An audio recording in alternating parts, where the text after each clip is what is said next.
జగన్మోహన్ రెడ్డికి, చంద్రబాబు నాయుడు గారికి నక్కకు, నాగలోకానికి ఉన్నంత తేడా ఉంది. గతంలో చంద్రబాబు గారు అడుగు బయట పెడితే జగన్మోహన్ రెడ్డి తన పోలీసుల చేత ఆ రోజు అడ్డుకునే ప్రయత్నం చేశాడు. కానీ నిన్న జగన్మోహన్ రెడ్డి ప్రతిపక్ష హోదా లేకపోయినప్పటికీ, నిన్న చంపింది వాళ్ళ కార్యకర్తే అయినప్పటికీ, చనిపోయింది వాళ్ళ కార్యకర్తే, చంపింది వాళ్ళ కార్యకర్తే అయినా పరామర్శకు వెళుతుంటే చంద్రబాబు గారు అడ్డుకోలా. పోనీ అప్పుడైనా జగన్మోహన్ రెడ్డి హుందాగా ప్రవర్తించుంటే బాగుండేది. చనిపోయిన కుటుంబాన్ని ఓదార్చడంలో ఆ తప్పులేదు, దాని గురించి ఎవరూ మాట్లాడట్లేదు. కానీ నువ్వు అక్కడ చెప్పాల్సింది ఏంటంటే, అమ్మ చంపినవాడు కూడా మనవాడే, చనిపోయింది మీ అబ్బాయి అయినా చంపినవాడు మన పార్టీ వాడే, కాబట్టి వదిలేయని చెప్పి చెప్పాల్సి ఉంది. ఎందుకంటే ఆ రోజు చంపింది ఎవరు? జిలానీ ఎవరి పార్టీ వాడు? మీ పార్టీ వాడు. సరే, దాన్ని కూడా కాసేపు పక్కన పెడదాం. నిన్న నువ్వు వెళ్ళిన పని ఏంటి? ఓదార్చడానికి వెళ్ళావు. ఏదైనా ఆర్థిక సాయం చేయాలంటే చేసుకోవచ్చు, అందులో ఎటువంటి తప్పు లేదు.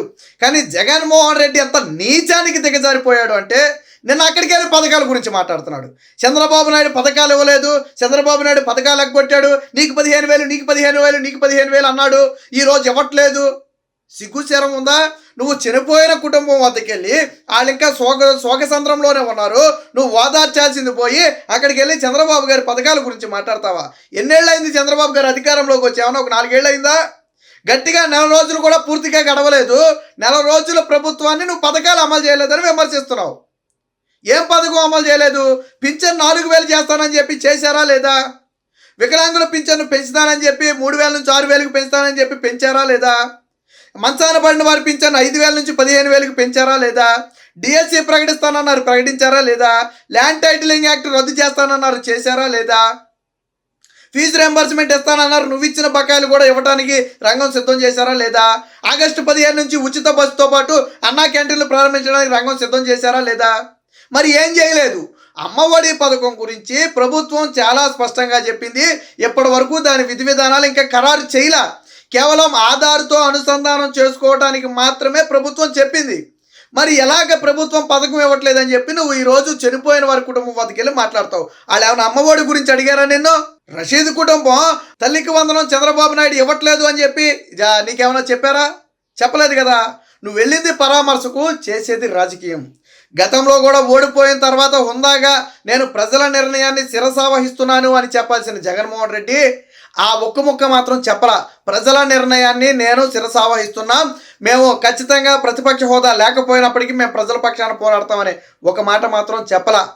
నేను వీళ్ళకి తల్లులకి ఎన్ని వేసాను, లేకపోతే అన్నలకి ఎన్ని వేసాను, నేను ఎన్ని పథకాలు వేసాను, ఏమైపోయాయి, నాడు నేడు ఏమైపోయింది, అమ్మఒడి ఏమైపోయింది, రైతు భరోసా ఏమైపోయింది, ఇలాంటి మాటలు మాట్లాడాడు తప్ప ప్రజల నిర్ణయాన్ని శిరసావహిస్తున్నానని ఒప్పుకోలా.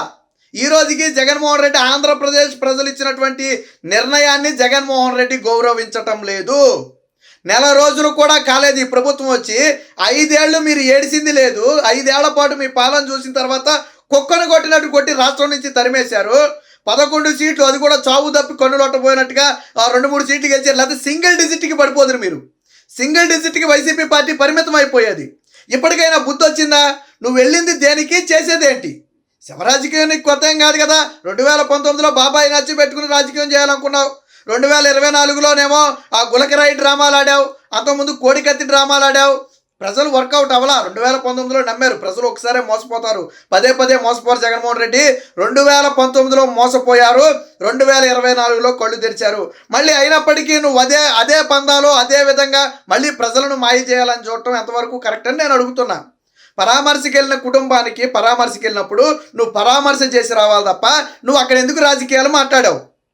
తిరుమల వెళ్తే రాజకీయాలు మాట్లాడతారు, చనిపోయిన వాళ్ళ దగ్గరికి వెళ్తే రాజకీయాలు మాట్లాడతారు, చివరికి పెట్టుబడుల సదస్సులో కూడా రాజకీయాలు మాట్లాడారు. ఎంతకంటే దౌర్భాగ్యం ఉంటుందా? పెట్టుబడుల సదస్సులో ఎవడైనా ప్రతిపక్ష పార్టీల గురించి మాట్లాడతాడా, లేదా అధికారంలో ఉన్న వాళ్ళ గురించి మాట్లాడతాడా? మాట్లాడరా కదా. మరి నువ్వు మాట్లాడావు కదా గతంలో.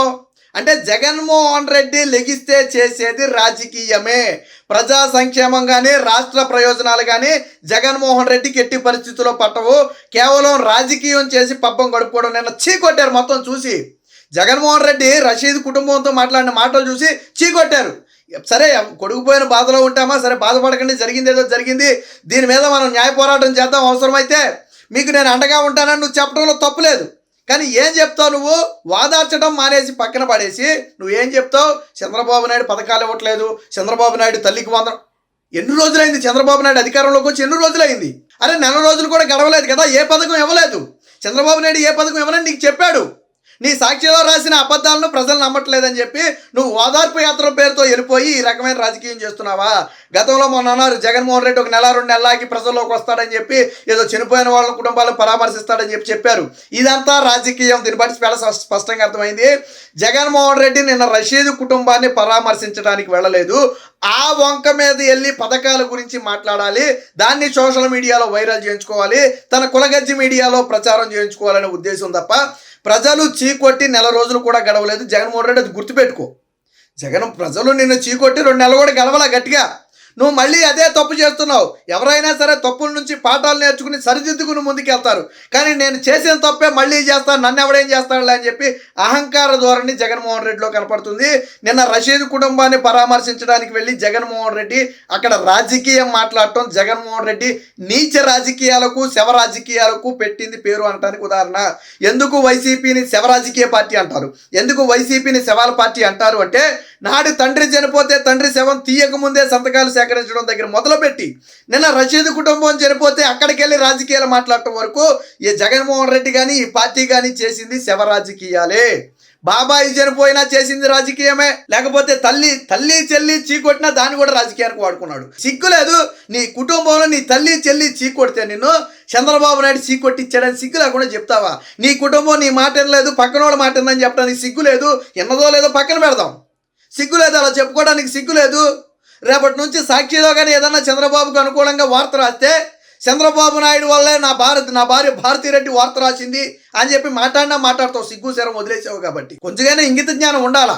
నీ కుటుంబం నిన్ను చీకొడితే దానికి చంద్రబాబు నాయుడు గారు బాధ్యులా, నీ కుటుంబాన్ని తరిమేస్తే దానికి చంద్రబాబు నాయుడు గారు బాధ్యులా. ఇలాంటి నీచ రాజకీయాలు చేయబట్టే ప్రజలు ముక్కు మొహం లేకుండా దారుణంగా ఓడించి, బాబు జగన్మోహన్ రెడ్డి మరొక 10-15 ఏళ్ళు నువ్వు ఎక్కడా కనపడకు రాష్ట్రంలో, నీకు ప్రజలు ఆదరించే పరిస్థితి లేదని చెప్పి ప్రజలు నిన్ను చీకొట్టారు.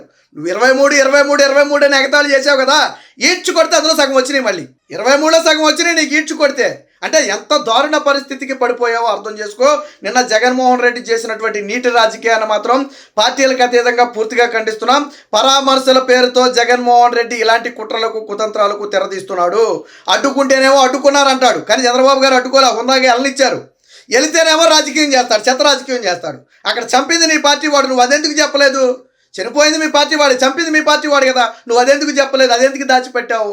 ఇది జగన్మోహన్ రెడ్డి శవ రాజకీయాలని ఎందుకంటారు జగన్మోహన్ రెడ్డిని అంటే నిన్న చేసిందే ఒక ఉదాహరణ.